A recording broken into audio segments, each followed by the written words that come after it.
datang dari Ibu Luciana. Shalom, saya mau bertanya, bolehkah kita masuk asuransi jiwa? Dan bolehkah kita memelihara burung walet? Haruskah kita membayar perpuluhannya? Mohon penjelasannya, terima kasih. Silakan Pendeta.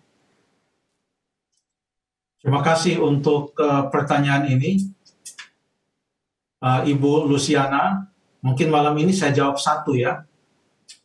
Kalau untuk yang berikutnya, saya akan reserve itu untuk acara tajam episode yang berikut. Saya mau jawab saja secara singkat tentang asuransi jiwa. Saya pribadi tidak mengikuti asuransi jiwa. Saya dan keluarga tidak ikut atau masuk dalam salah satu asuransi jiwa, dan saya tidak terlalu paham tentang bagaimana sistem atau cara kerja asuransi jiwa itu. Tapi saya mau baca beberapa ayat di dalam Alkitab tentang hal ini. Yang pertama kita baca di dalam 1 Timotius pasal yang kelima. Kita buka kitab kita dalam 1 Timotius pasal yang kelima. Saya mau baca ayat yang keempat dan ayat yang ke-8. Saya baca. Tetapi jikalau seorang janda mempunyai anak atau cucu, hendaklah mereka itu pertama-tama belajar berbakti kepada kaum keluarganya sendiri dan membalas budi orang tua dan nenek mereka, karena itulah yang berkenan kepada Allah. Ada prinsip di sini untuk mempunyai suatu rencana untuk memelihara anggota keluarga dalam hal finansial. Kita baca ayat yang ke-8. Tetapi jika ada seorang yang tidak memelihara sanak saudaranya, apalagi seisi rumahnya, orang itu murtad dan lebih buruk dari orang yang tidak beriman.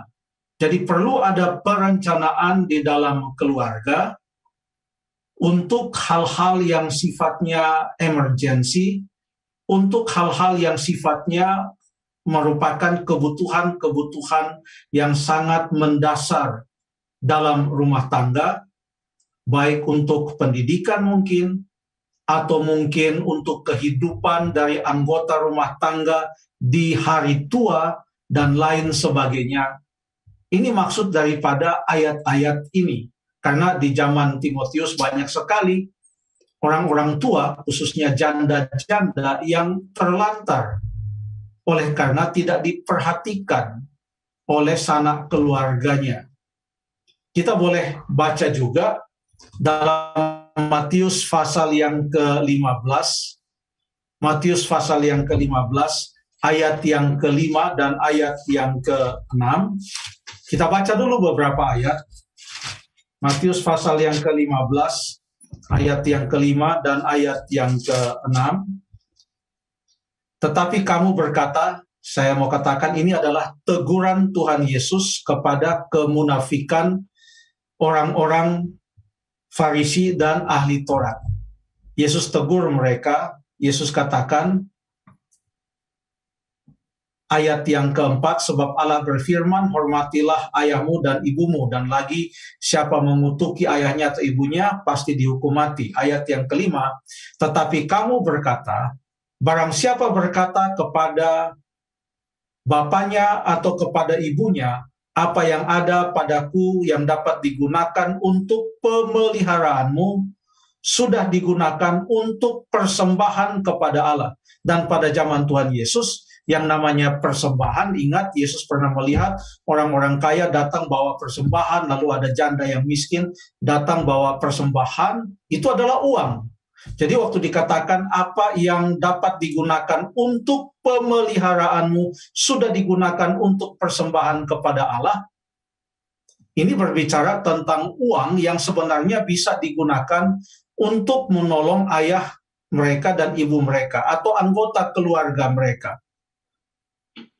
Maka dikatakan orang itu tidak wajib lagi, menurut orang Farisi, aturan mereka, orang itu tidak wajib lagi menghormati bapaknya atau ibunya. Dan Yesus templak. Yesus katakan, perlu dipikirkan untuk pemeliharaan anggota-anggota keluarga. Untuk masa depan mereka, untuk hari tua mereka, untuk pendidikan anak-anak, dan lain sebagainya dalam konteks kebutuhan-kebutuhan dasar sekarang ini. Lalu ada prinsip lain juga yang harus kita baca. Saya mau baca dari dalam 1 Timotius pasal yang ke-6, ayat 9 dan ayat yang ke-10. 1 Timotius pasal yang ke-6, ayat 9 dan ayat yang ke-10 mengatakan, tetapi mereka yang ingin kaya terjatuh ke dalam pencobaan, ke dalam jerat, dan ke dalam berbagai-bagai nafsu yang hampa dan yang mencelakakan, yang menenggelamkan manusia ke dalam keruntuhan dan kebinasaan. Karena akar segala kejahatan ialah cinta uang. Sebab oleh memburu uanglah beberapa orang telah menyimpang dari iman dan menyiksa dirinya dengan berbagai-bagai duka. Jadi tujuan untuk menyimpan sesuatu untuk menolong anggota keluarga pada saat-saat darurat atau pada saat-saat dibutuhkan, atau untuk hari tua dan lain sebagainya. Hendaklah itu dilakukan bukan atas dasar cinta akan uang dan memburu uang atau ingin kaya. Itu ditentang oleh Alkitab. Jadi, dua hal. Kita perlu memikirkan cara yang baik untuk mempunyai suatu rencana pemeliharaan anggota-anggota keluarga sesuai dengan yang Alkitab katakan di hari tua mereka, ataupun kebutuhan-kebutuhan pada saat mendadak, pada saat dibutuhkan.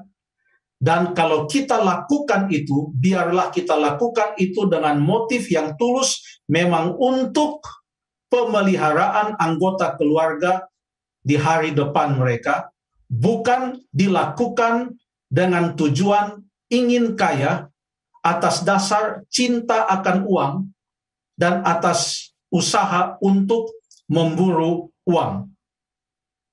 Uang itu penting, tetapi biarlah kita mendapatkannya bukan dengan motif untuk cepat kaya atau ingin kaya, karena kita mencintai uang dan memburu uang.